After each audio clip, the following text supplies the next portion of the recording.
असलामुअलैकुम Nadreen, तुसी वेंदे पे हो पिंडां दी तलीम और अज दी साडी वीडियो दा टॉपिक है फिजिक्स क्लास 9 चैप्टर नंबर 1 उनदे रिमेनिंग न्यूमेरिकल जेड़े 1.6 तो लेके 1.10 तक रहिंदे आ 5 न्यूमेरिकल ਉਹ ਅੱਜ ਦੀ ਵੀਡੀਓ ਵਿੱਚ ਤੁਹਾਡੇ ਨਾਲ शेयर किए जा सन। तो चलने अज की वीडियो का बाकायदा आगाज़ करने हैं।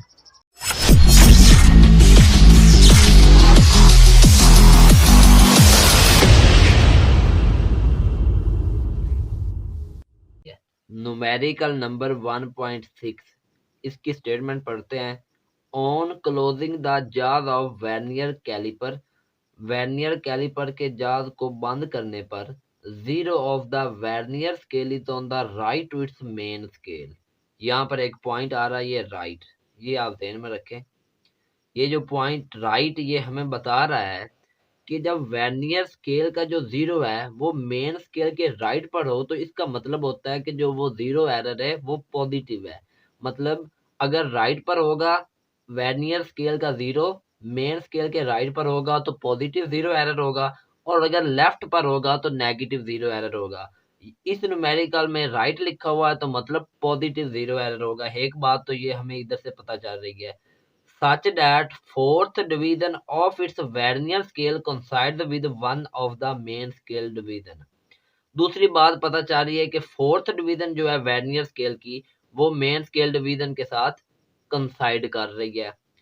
Find its zero error and zero correction. Zero error and zero correction हमने इसमें फाइंड करना है।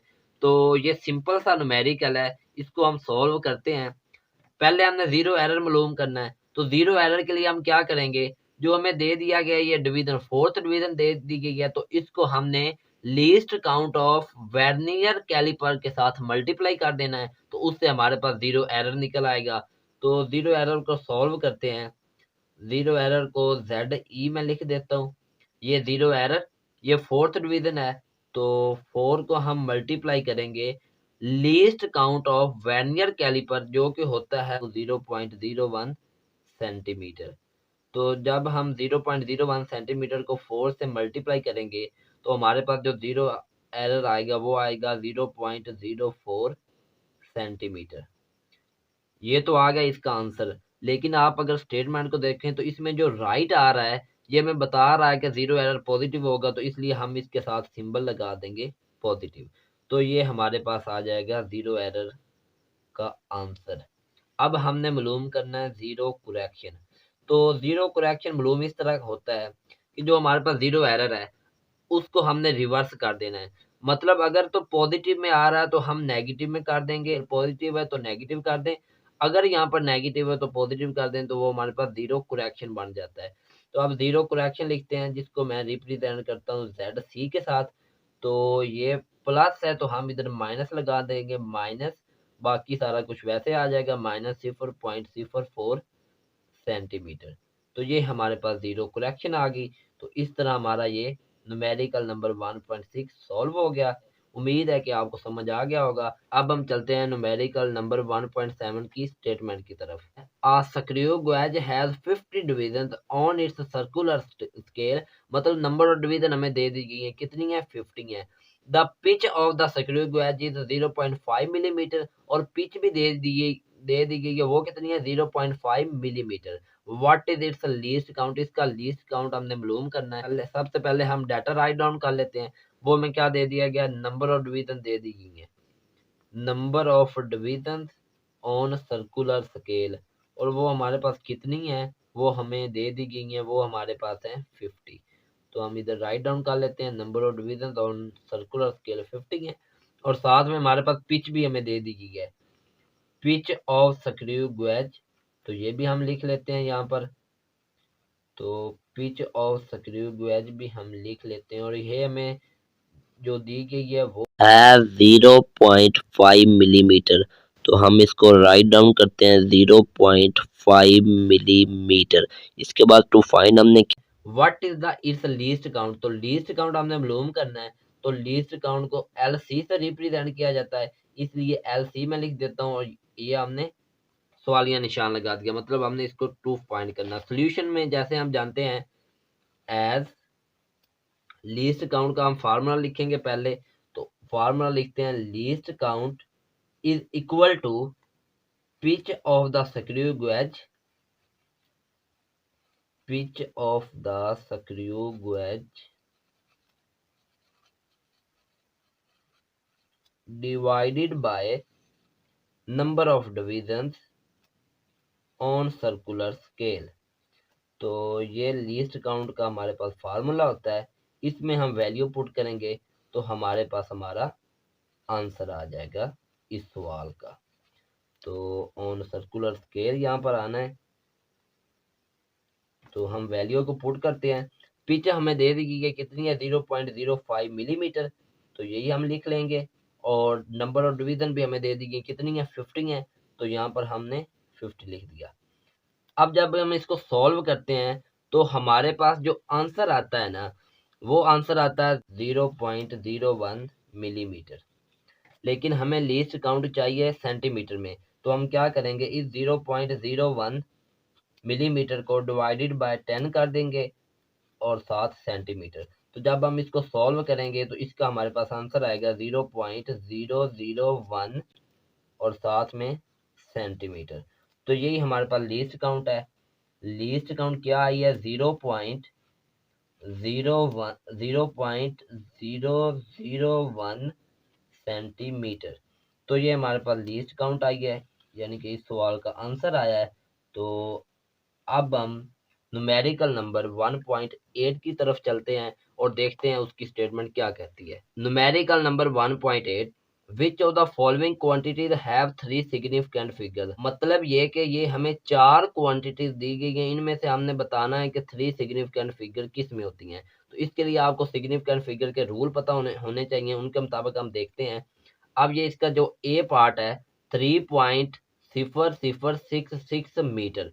अब आप देखें कि ये जो डेसिमल पॉइंट है, अशारिया है, इसके बाद वाले जितने हिस्से होते हैं, चाहे वो सिफर में हो या चाहे वैसे हो, यानी नॉन जीरो डिजिट हो, तो वो सारे सिग्निफिकेंट फिगर होती हैं। तो 1, 2, 3, 4 और 5, ये 5 है, तो इसमें हमारे पास जो सिग्निफिकेंट फिगर वो 5 है, मतलब इसमें 3 नहीं है। अब इसका बी पार्ट आप देखें, इसमें है 0.00309 किलोग्राम। अब इसमें ये 309, ये 3 इसमें सिग्निफिकेंट फिगर है। अब आप पूछेंगे कि ये वाले सिफर जो है ये सिग्निफिकेंट फिगर क्यों नहीं है। डेसिमल पॉइंट के लेफ्ट साइड पे जितने भी सिफर हो उनको हम सिग्निफिकेंट फिगर में काउंट नहीं करते, इसकी वजह से ये सिफर तो गया। अब रह जाते हैं ये वाले 2 सिफर। तो ये वाले 2 सिफर इस डेसिमल पॉइंट को स्पेस देने के लिए यानी यहाँ पर यूज किए गए हैं, तो इसलिए ये भी सिग्निफिकेंट फिगर में काउंट नहीं होते। जो लेफ्ट साइड पर आ जाए वो भी काउंट नहीं होते, और जो स्पेस देने के लिए इस्तेमाल किए जाए वो भी काउंट नहीं होते। इसलिए इसमें ये 3 ही है, तो 3 सिग्निफिकेंट फिगर हैं। और 3 सिग्निफिकेंट फिगर हमसे पूछा गया, मतलब ये वाला एक तो हमारा आंसर ठीक बन रहा है। इसके बाद इसके सी पार्ट की तरफ चलते हैं। 5.05 मल्टीप्लाई 10⁻⁻27 किलोग्राम। तो इसमें भी ये वाले हमारे पास कितने हैं, 3 सिग्निफिकेंट फिगर हैं, तो इसका मतलब है ये भी हमारा आंसर सही बन रहा है। अब इसका डी पार्ट देखते हैं, इसमें क्या 301.0 सेकंड।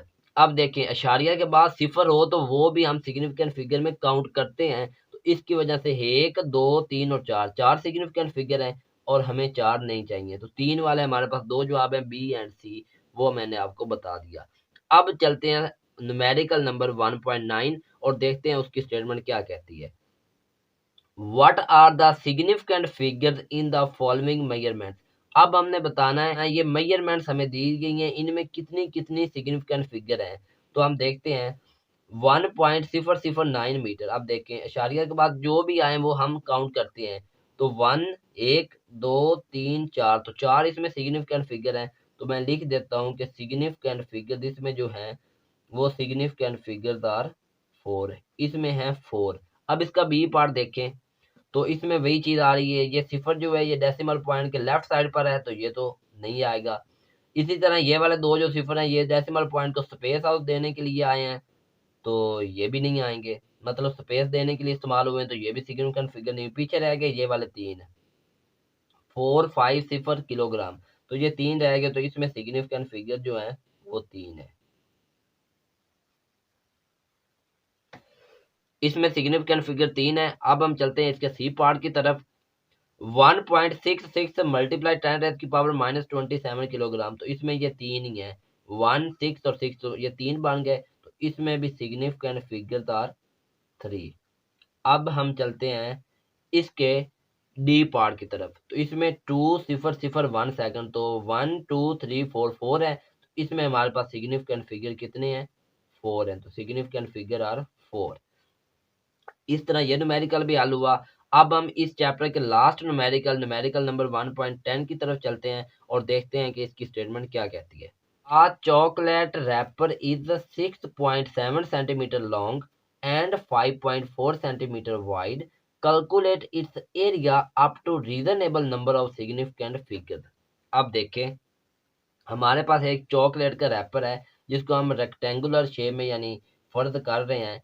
उसकी जो लेंथ है वो हमारे पास 6.7 सेंटीमीटर है और उसकी जो विड्थ है वो हमारे पास 5.4 सेंटीमीटर है। ठीक है, कैलकुलेट इट्स एरिया, इसका एरिया हमने मालूम करना है, लेकिन कंडीशन क्या है, up to reasonable number of significant figure, significant figure के रीजनेबल नंबर के तहत या नंबर तक हमने उसका एरिया मालूम करना है। तो सबसे पहले हम डाटा राइट डाउन करते हैं। हमारे पास लेंथ हमें दे दी गई है, लेंथ हमारे पास, लेंथ को हम रिप्रेजेंट करते हैं स्मॉल एल से, और ये हमें दे दी गई है 6.7 सेंटीमीटर। इसी तरह हमें विड्थ भी दे दी गई है और विड्थ को हम रिप्रेजेंट करते हैं स्मॉल डब्ल्यू से, और ये विड्थ हमें है, हमारे पास है 5.4 सेंटीमीटर। इसमें टू फाइंड हमने क्या करना है, एरिया, तो एरिया को हम रिप्रेजेंट करते हैं कैपिटल ए से और साथ सवालिया निशान, क्योंकि ये फाइंड करना है। और सॉल्यूशन में आप जानते हैं एज एरिया किसके बराबर होता है, लेंथ मल्टीप्लाई विड्थ, तो लेंथ मल्टीप्लाई विड्थ करेंगे, तो लेंथ की जगह लेंथ की वैल्यू 6.7 मल्टीप्लाई विड्थ की जगह विड्थ की वैल्यू 5.4। जब हम इसको सॉल्व करेंगे तो हमारे पास जो जवाब आएगा वो आएगा 36.18 सेंटीमीटर स्क्वायर। अब ये हमारे पास जवाब आया एरिया का, लेकिन हमें सवाल में कहा गया कि एरिया तो आपने मालूम करना है, लेकिन up to reasonable number of significant figure, तो सिग्निफिकेंट फिगर के लिहाज से अगर हम एरिया मालूम करेंगे तो वो हमारे पास आ जाएगा 36 सेंटीमीटर स्क्वायर। तो ये हमारे पास इस तरह इसका आंसर आ गया है। उम्मीद करता हूँ कि आपको ये न्यूमेरिकल अच्छे से समझ आ गए होंगे।